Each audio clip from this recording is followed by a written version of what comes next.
Even if it ends in the death of your unborn child and its mother.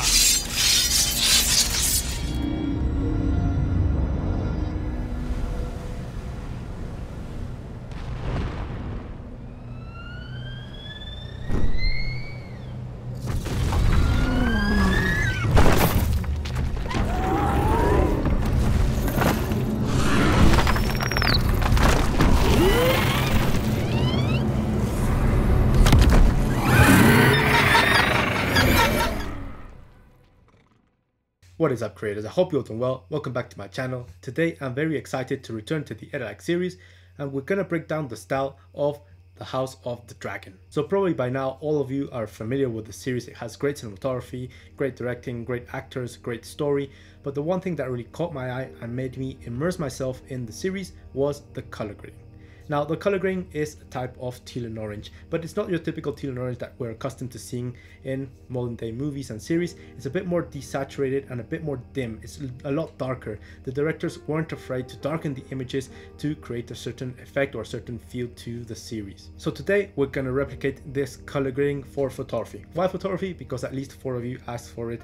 In the future, if you want me to make a video about it for video, maybe in DaVinci Resolve, we'll do it. Just put it down in the comment sections and I'll weigh out the votes. So what we're going to do is, first of all, analyze and break down the style, see what we have to do in the color grading, and then with that knowledge we're going to jump into Lightroom, edit a photo and create a preset out of it. So let's jump into it. Now, the first thing that we have to cover is the exposure and contrast. Now, this series was shot with the Alexa 65, which is basically 2 full-frame sensors glued together, and that gives you a very wide aspect ratio, but also gives you very high dynamic range. Our Alexa is the king of dynamic range, and therefore we have highlights that have a lot of information. Now, it just depends on the director and the colorist what they want to do, if they want to blow them out, if they want to achieve more contrast. But in this series in general, you're not going to find any clipping or any pure whites in the entire series. So they're bringing down the highlights, they're bringing down the whites like in this image right here, so we retain the most amount of information in the bright parts of the image, and then as a consequence they have to bring down the shadows as well to retain that natural look in the image, and therefore the entire movie, the entire series is a bit more dark than usual, that the things that we're accustomed to seeing. As an example, here we have this screenshot of Rhaenyra being backlit, and she has a lot of information in her face, all of that because, well, they're shooting with a 65. But in the background we can also notice the detail in the curtains in the background and also in the trees outside the windows. So they're bringing down the highlights and then they're bringing up the shadows with just making real use of that high dynamic range that the Alexa 65 has. So we have to keep that in mind when we're doing our basic corrections on our tone curve to preserve the highlights and the whites. Now let's talk about the teal and orange look. They're very consistent throughout the entire series of using the same style. So right here we can see how in the shadows and dark parts of the image we have that blue or teal look, and then in the highlights, for example in the windows, we have that yellow cast. Now they use it in basically all of the scenes in a greater manner or in a lesser manner. Sometimes they reduce a bit of the saturation of the style, and sometimes they lean more towards one spectrum, either the blues, for example in this image right here, where they lean heavily towards the blues in the shadows, and basically the highlights, yes, they have that yellow cast, but they're reduced just a bit. And then in other scenes like in this one, the blues are reduced to the minimum in the shadows, but then the highlights, the yellow cast and the highlights really starts to take a lot more dominance. So they basically use the style and adapt it depending on the scene. Sometimes in scenes during the day, they greatly reduce the entire style to make it more of a natural image. Now, apart from the teal in the shadows and the yellow cast in the highlights, the entire image has a very warm or sepia look to it. As you can see over here, this image of Rhaenyra and Alicent, the entire image is very warm, even though in the shadows, in the carpet, in the background, and even in some parts of the dress of Rhaenyra, we have that teal look. So what they're trying to do is make the image look as if it's in the past, like if it's a flashback. Normally when we put a sepia tone into an image, we're basically thinking that it's a memory or something in the past or a story that someone is telling. Why? Because this is a prequel to Game of Thrones. Now, if you look at the color grading in Game of Thrones, it's a lot more crisp, a lot more blue or cold, a lot more sharp. So what they're trying to do is just make us think that this is a story before. So it's very intentional, and it's just a little hint on what they're doing. So this is the style that we're going to try to replicate today. Now, just a little note, I did find some inconsistencies in the way different programs or different devices rendered the colors. Now, we all know that flat screens that we have at our home, they're mostly not calibrated, so we can't expect any reliable colors from them. There's going to be tone shifts and whichever the brand it is. But right here we have these two screenshots of the series played in my same computer with different media players. Now, as you can notice, the one on the left is a bit more natural, a bit more bright, and the one on the right is a bit more dim, and we have those orangey skin tones that really make the teal and orange style really pop a lot more. Now, I tried several media players, and in all of them I was getting these two different results, just these two. So I'm not sure which one is the intended. Why? Because I don't have the colorist project, I don't have the raw file, so we can't be sure. So we're going to replicate these two.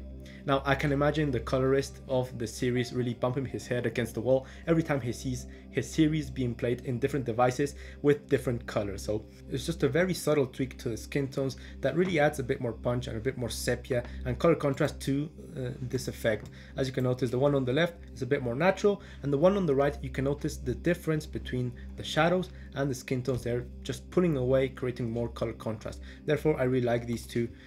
So we're going to create both of them. It's just going to be a little variant on the first one. So let's jump into Lightroom. Without further ado, I've talked for too much, and let's start editing and creating this preset.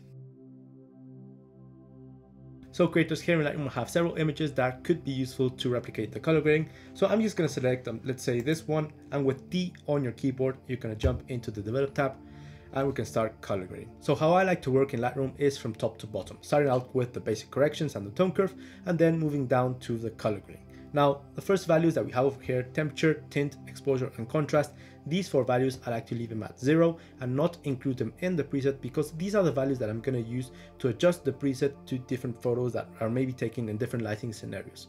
So I'm going to skip them. I'm going to move down to highlights, shadows, whites, and blacks. Now, as you know, highlights and whites are not the same thing. Whites control the brightest parts of our image, then highlights control more towards the midtones, and the same thing applies with shadows and blacks. Blacks are the darkest points on our image, and shadows more towards the midtones. So what we want to do is, first of all, bring down the highlights and whites just to retain a lot more detail in the brightest parts of our image. So I'm going to bring it down, and as you can see, if we bring it down, the sky starts to be a bit more dim and have a lot more detail in it. Not going to go too far, maybe around the -45, -47 is going to be enough. And then the whites as well, going to pull it down just a bit, not too much, around the -15. Now, opposite to that, the shadows, I'm going to lift them. So I'm going to lift them, the shadows, so we have more detail in the dark parts of the image. As you can see, we basically have a lot more detail in the backpack, and this is just basically trying to replicate the dynamic range that the Arri Alexa 65 has. So I'm going to go to the positives, up around the 70%. Then the blacks, in this case, I'm just going to leave it like that. Otherwise, we can put it down to have more contrast, or put it up to have more light in the image. Okay, we're not quite finished with the exposure and contrast. We still have to deal with the tone curve, which will add to the cinematic effect. Now, next, presence. Now here we have texture, clarity, and dehaze, and all of these tools are created to make our image a bit more punchy, a bit more detailed, or contrasty. So for example, texture, well, basically adds a lot more detail into our image, a lot more sharpness. If we go towards the negatives, it makes it a lot more soft, like those soft skin effects that we have on our phones, which is just hideous. And then clarity adds contrast to the midtone, so to small details. So for example, if we add contrast with clarity, as you can see, the image really starts to pop a lot more, in particular the midtones. If we go towards the negatives, the image just becomes a bit more soft, a bit more natural. And the haze, well, it does what it says. It removes any type of haze or mist in our image to make it a bit more clear.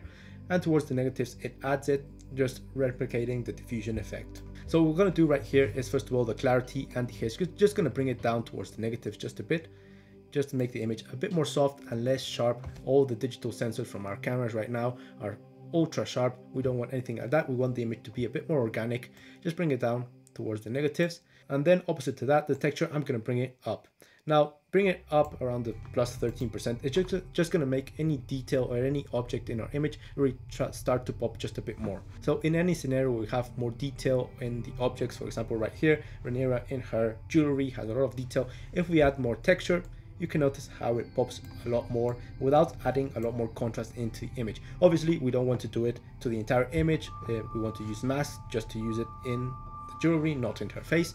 but it will add just to add a bit more punch into details in our image. Okay, next let's move down to the tone curve. Now the tone curve is a fantastic tool within Lightroom. It allows us to control the exposure, contrast, to correct our image, but also allows us to color grade. Yes, a lot of people like to use the RGB channels over here to color grade their image. I myself find it to be a bit imprecise, so I don't like to use it.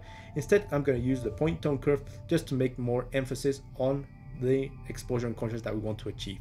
So first of all, the blacks over here, well, just a parenthesis, if you don't know how to use the tone curve, I already made a tutorial about it, link up here in case you want to check it out, just to master this tool. I'm not going to go too into detail in this tool or any tool today. So if you want a tutorial about tone curve, about color grading or camera calibration, I'll link them all up here in the cards. So the blacks, I'm going to leave it like that. I'm going to create a point in the shadows and a point in the midtones. Now, first of all, the whites, we're going to bring them down below the diagonal, just underexposing them around here. And if you want to be a bit more precise and just type in the same nodes that I'm putting on, you can see the input over here, which is the x-axis, and then the output is the y-axis. So right here, this point over here is 255 and 205.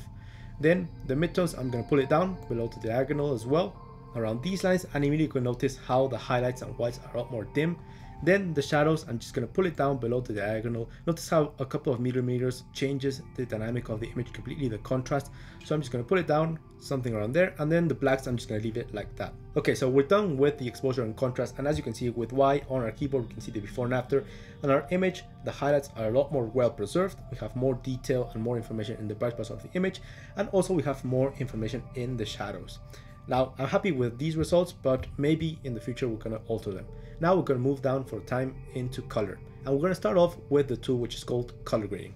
Now, if we move down, we can see these three wheels, which is basically the tool of color grading. And in this tool, we can apply a certain tint or color into the shadows, into the midtones, into the highlights, or using the global color wheel into the entire image.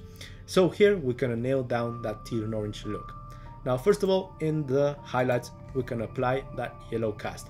Now, instead of playing around and guessing which tone to use, we're going to use another image as an example or as a reference. So I'm going to select the reference tool over here, and then using the carousel over here, I'm going to drag the image that we had in the morning with those yellow highlights over here, and I'm going to select this little square, the eyedropper, and then just going to drag it until we select the yellow tone. Immediately we can notice how we have a color selected with a hue of 54 and a saturation of 47. Now, of course, the saturation is a bit too harsh in that particular example. The saturation was very high in the highlights and also in the shadows, just to make the image a lot more dramatic. In this case, I'm going to be a bit more conservative with the saturation, because maybe in this image it works, but in some images that high saturation will really ruin our edit. So I'm going to pull it down, maybe around the 30% is going to be just quite enough. And right here we have a yellow cast into the highlights. Now we're going to do the same thing with the shadow. So again, I'm going to select the reference, and in this case I'm going to drag this one that has a very dominant blue in the shadows, and again I'm going to go to the shadows, select the square over here, and with the eyedropper just going to move around to find that blue tone. And as you can see, it's really moving around, so I'm just going to select something in the middle, maybe a 200 right there. So the hue I'm going to choose is 206, and the saturation obviously is too high, and the entire image is being classified as shadow, therefore everything is being painted with this blue tone. So I'm going to go down with the saturation, maybe 21% is going to be enough. Okay, so right here we have an image which is being dominated by that teal color, because Lightroom is classifying most of parts of the image as shadows. So right here we can use the balance tool to alter what Lightroom classifies as shadows, midtones, and highlights. It basically changes the parameters of these three parts of the image. So for example, if you go all the way to the plus 100, we're going to tell Lightroom that everything in this image is classified as highlights, and therefore everything will be painted with the color and the saturation that we applied into the highlights. Now, if we go all the way down to the negative, we're going to tell Lightroom that all the image is in the shadows, and therefore nothing is going to be painted with the yellow, but instead everything is going to be painted with the teal color that we added in the shadows. So the balance slider is the one that's going to allow us to adjust this preset to different lighting scenarios or to different scenes. So for example, maybe we're in the dungeons of House of Dragon, we want to move the balance a bit down, so we have just a little sliver of yellow in the highlights, but most of the image is blue. But maybe we want it to be representing a very warm day or very warm afternoon, we can move more towards the positives and just leaving the blues or the teals into the darkest parts of our image, just like that, into the positives. So this balance tool is very important. Okay, now in color grading, we're not quite finished, because remember that we said that most of the image had this sepia look to it. So we're gonna go into the global color wheel over here, and we're basically gonna copy the settings, the hue of 54 from the highlights, and we're gonna apply it into the hue over here of the global color wheel. And the saturation, just gonna put it up maybe around an 18%, and immediately you can notice how the entire image now has this warm cast to it. Now it's very interesting because the shadows, the teal color that we added in the shadow, is blending in with the yellow tones as well, and it's giving us this very interesting and very dramatic effect. Now we can deactivate color grading over here. This is before and this is after, and it's basically adding the effect of the teal and yellow look that we saw in most of the scenes of House of Dragon. So this is before and after, and we're doing quite a good job. Now let's move down to HSL. Now HSL is a great tool because it allows us not only to change the hue of each color, also the saturation, but also how bright or how dark they are. Now in this case, I'm not going to change most of the colors in the hue in particular because, well, most of the colors are very natural with the exception of the color grading that we just added. So most of them are very natural, so I'm not going to use the hue sliders. I am going to use the saturation. Why? Because right here I'm going to desaturate some of the colors so the teal and orange pops a little bit more. Does it make sense? We're basically removing some of the colors and then adding them in the color grading department. So what I'm going to do first of all is reds. Just going to pull it down just a bit around the -14, not too much, otherwise the skin tones will be affected. The reds, the magentas and the oranges control the skin tones. As you can see, if I move the saturation on the oranges, the skin tones are largely affected, so we don't want to move that. Just going to leave it at 0. Yellows and greens will control the foliage on the plants, so I'm going to desaturate them just a bit, not too much, just around the -35. Then the aquas and the blues. In this series, the sky, well, it is saturated, but not too much. It is dimmed down just a bit, just making enough space for that yellow in the highlights to really start to pop and combine with the blue. So I'm going to bring it down around the -20, and also the aquas and the blues. Purple, well, purples, we basically don't see any purples in the series, so I'm just going to pull it all the way down around the -70. And I'm tempted to do the same thing with the magentas, but some skin tones have a lot of magentas around the lips in particular, so I'm just going to pull it down just a bit under -18 or 19. Okay, another thing that's missing to add to this effect is the film grain. As we know, cinema cameras like the Arri Alexas have this very organic and very beautiful film grain embedded in their sensor. So what I'm going to do is go down to the effects over here, zoom in just a bit, and as you can see, our image is very sharp, very clean. What we're going to do is add some grain. So I'm not going to go too crazy on it, just add a very subtle film grain over here, quantity around the 19%, then the size I am going to put it up, make it a bit noticeable around the 45, and roughness I'm just going to leave it like that. And you can notice how the image has a lot more texture and this organic feel to it. Okay, so this is the more neutral preset and it's basically complete. Of course, we can play around with the color grading over here with the balance. If you want a more of a warm image, we can just pull up the balance, of course. If you want it a bit more blue, pull it down, maybe put it up just a bit in case you want an image which is a lot more warm. And also you can play around with the exposure and just pull it down if you want a dimmer image, a bit more opaque. Now in this case, what I'm going to do is save this preset and then we're going to create the little variant. So I'm going to go to the left panel over here, hit the plus sign, create preset, and over here, just going to name it. And remember that white balance, exposure, contrast, we want to unmark them, just as well as detail, lens corrections, and transform. All of these will depend on individual situations. So in this case, calibration, effects, HSL, color grading, all of them are going to be selected. I'm going to hit create. Okay, quickly before we create the variant, let's see how this preset performs in other images and let's see if we need to modify it. Okay, so I have this image in the Coliseum. Let's apply the preset. As you can see, I've already added it into the Airlight preset pack V2. I'm going to select it, and this is the before and after. You can notice how the whites and the highlights are a lot more controlled. There's no overexposure in this image. You can see that very nice film grain, that teal look in the shadows, and the highlights, well, in this case we don't have much highlights, but they're warm. But in particular, notice how it's a lot more dim and flat compared to the previous one. Okay, let's see this violinist. As you can see, this image is very poorly shot on field. I shot it in a very high shutter speed, I wasn't thinking. But let's apply the preset to see how it performs in here. And yeah, it's very dark, so I would use the exposure to compensate, but it's looking very nice actually. You can notice those warm tones in the highlights, those teal tones in the shadows. Maybe in this case, add maybe a bit more warmth to this image, just putting up the balance.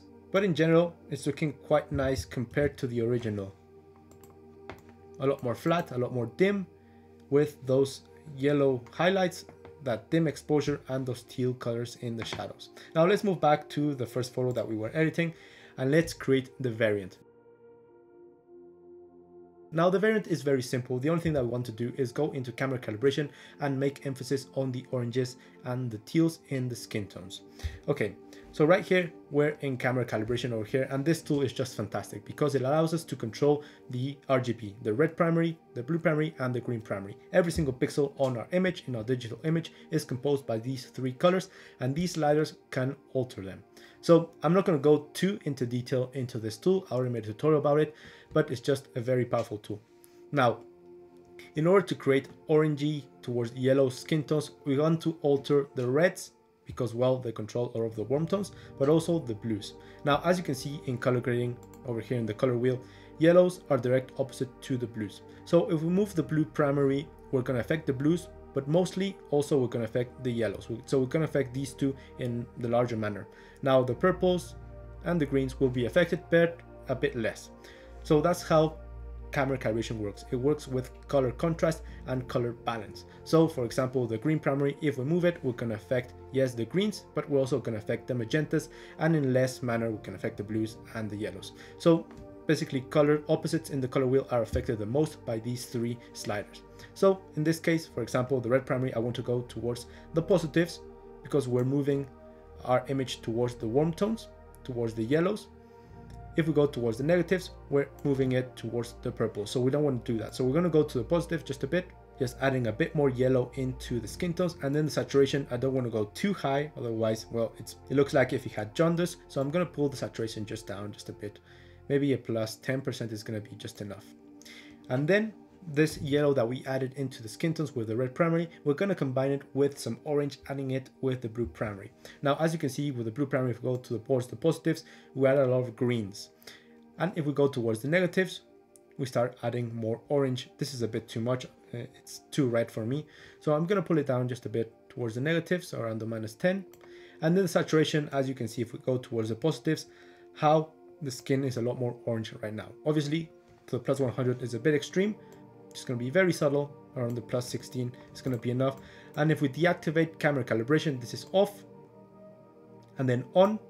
And as you can notice, the skin tones are a lot more orange, a bit subtle, but they're there. This is just making emphasis on the oranges in the skin tones, but also as a consequence, it will make emphasis also in the blues in the shadows. So it's going to make our style a bit more punchy and a bit more dramatic. So let's save this variant. Just going to go to the left panel over here, create a preset and create another variant. Okay, so right here we have this image, and this one is edited with the first preset that we created. And now let's see the subtle differences with the other preset, the little warm variant that we had. So this is it, and this is with the variant. As you can see, the skin tones really pop a lot more, they're a lot more orange.